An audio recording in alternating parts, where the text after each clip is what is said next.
Howdy, folks, and welcome to another episode of Stanley and the Sea Can.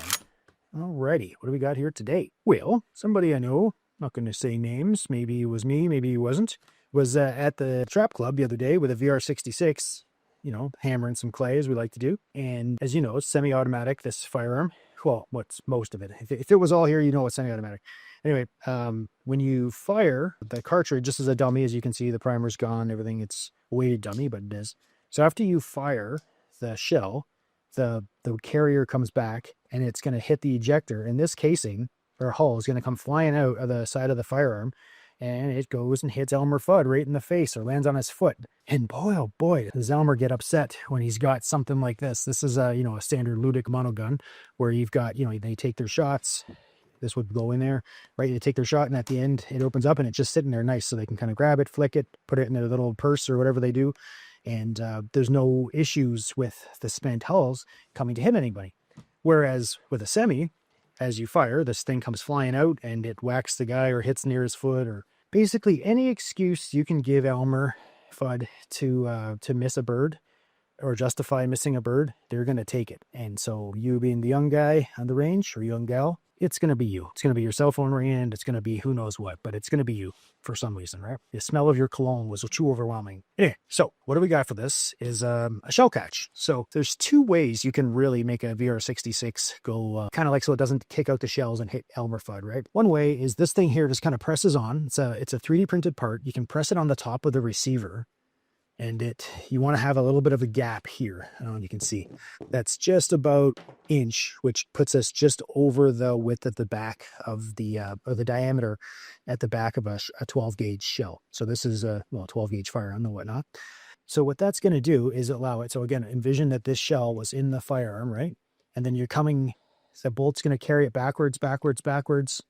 And then we're going to get to the point where it's going to eject, and then it's going to kick out like this. And then it's going to have some momentum to it. So instead of hitting Elmer Fudd, though, it just kind of dangles around in there and gets stuck.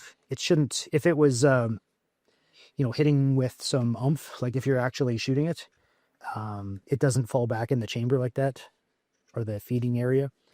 And because your lifter would be up in the full up position and all that other stuff. So it can't go back down, but it will come back. Oh my goodness, this is the worst video ever. Anyone has a spare hand they can give me, that would be great. Or like and subscribe, whatever. Anyway, so this thing here is now going to get stuck there, and it kind of gets wedged like that. And then it's easy for you to, you can't get it out, right? It's clipped on there. And that shell is going to sit there, and it's free for you then to reach over and grab it from this position and slide it forward and out and throw it in the bin or whatever you need to do. But what you didn't have happen is you didn't anger out the Fudds quite so much. I'm sure you still did somehow, but that's where we're at. The second option, which is how I would do it sometimes, depending what sports you're playing. Like if you're going to go from trap to skeet, you're going to want this thing to be working, or sporting clays, you're going to want it to be functioning in a semi-automatic fashion. So this shell catch for trap is going to be your go-to solution. Just kind of clip it on when you need it, clip it off when you don't need it. You could just put something, a little screwdriver. It's a bit too tight for your fingernail, but you can just put it on there and it slides off. It's on there pretty good. There you go. Or I found through the R&D testing of this, if you had the barrel inside this firearm, it has like a big long bit that comes way back here in the receiver. There's this big silver bit. And so when you yank the barrel out to have it in this position like we're in now, it'll knock this free. It just kind of comes right out. So the second way we can do this is if we release the bolt to come forward, yank out the charging handle, you can pull this whole assembly out. And this is our bolt assembly. We can see the cam pin moving here, and it kind of goes back, and he stays about 3/8 of an inch shy there. So what that's hitting is the big massive spring. That's the inertial recoil spring. So this little pin here that just popped out is nicely lubed up. He's I'm going to call him the wrist pin that controls this. This is a little dingle. I think the technical term for this is dingleberry, maybe dingle nut. Either way, it's a dingler. And so when you fire this firearm, since you don't have a straight stock angle, this has a pivot. So as this is coming back, this metal bin is pivoting down a little tube inside of the stock, and then it does the reverse. It comes up here and pivots up as it's going forward. So that's kind of how that works. So that little dingle nut doesn't matter, but we got to just get this this bolt catch pin out of here. This is our kind of firing pin. And so what we can do is grab a punch, pop it through this top hole. The bottom hole, remember, is for the dingleberry, and use whatever we need to. A little mallet, just needs a little bit of a snap and she'll pop over. Okay, I made a lot bit of a snap. Okay, folks. So originally I took this apart and then the camera crew says, well, how does it look on the inside and all that good stuff? So I thought, okay, you know what? We can keep one together and we can use another one. I can kind of show you all these different bits. So you see the bolts. Bolt is the bolt, right? Here, this little, in this particular firearm, it's a black one. That's the cam pin. So here's a silver one. And so it's going to go inside of this hole, which is going to help the bolt to retain it in certain positions and allow it to rotate in others, right?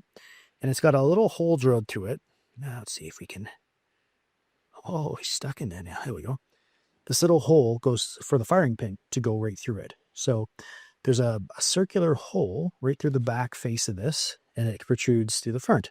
And so that is where your firing pin goes. And the firing pins have a little return spring on them.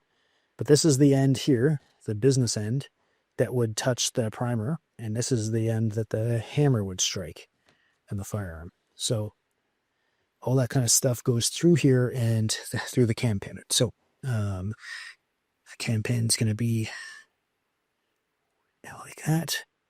Small end down. And this is going to go through there. So now you can see if your hammer, envision anyway, if your hammer was to strike, it's going to go boop. And then there's your firing pin protrusion. That's insane. It would never actually be that bad because of other standoffs in the carrier, which is, be based off of this spring location and everything else. Because you don't normally only want about 40 thousandths of an inch firing pin protrusion. So that's about like that. Anyway, so that's in there. And then behind all of this assembly is this big gnarly, like this is bigger than the valve springs on some cars. This goes around here, and this is what's compressing right here. So this is a ground and coil spring, which is incredibly stiff, as you can see. Like those wires are monstrous, bigger than the firing pin in diameter. So that's what's hiding inside the carrier. So when this bolt comes back and the cam pin stops about there, this guy is now compressed on the inside, right there. So you can kind of visualize on the inside of this carrier, it's pushing on this, waiting to fire. And then when you fire, the inertia of the recoil is going to compress. This is already locked. The bolt is locked into the barrel extension, and the whole carrier kind of squishes forward with enough energy to squish this spring. And then when the spring bounces back, it launches this would compress all the way to there. It's going to launch, and it's going to then untie the bolt, like rotate the bolt open, and then the inertia is going to carry this back to eject the shell. So if you take this part, this big gnarly spring out of the carrier and put it all back together, so you just had this and this, blah, blah, blah, all this good stuff, it's not necessary for the function and the cycling of the firearm. You can get away with shooting it without this. And so without this big gnarly spring in there, this is your inertial semi-automatic system. So no spring, no inertia.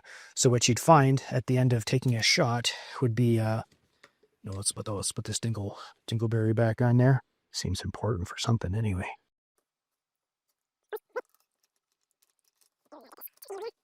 Okay, so as you fire, this is locked into this position like this-ish, right? And so without that big spring to do the inertial kickback, it might just move back a little bit, like, I don't know, let's say like there, then come here, and that's it.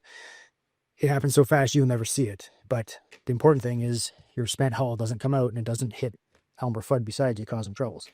So without that, you're good to go. And semi-auto, or you could use something like this, a shell catch, and that's going to cause the shell to kick up and get caught just like that again. So yeah, there you go. Super long-winded way.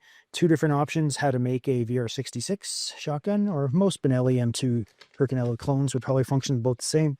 But that's how you could make it not kick out shells to hit your neighbors. So either with a shell catch or removing this big gnarly or the inertial cycling spring here. But of course, if you're going to want to do something rapid shots like sporting clays or skeet, you're going to want this in there for your doubles and pairs and such. But if you're just doing trap, you only need 1 shot. I guess when you double trap, you can do this. You need this spring in there.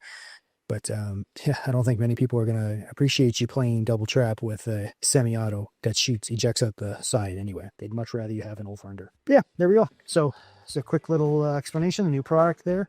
Yeah, stay tuned for some new exciting BR66 news. I got an email from the guys in Turkey that manufacture this next bunch of custom guns for us, and they are ready to ship. So there we go. All right, thanks so much. Site grammar says measure twice, cut once.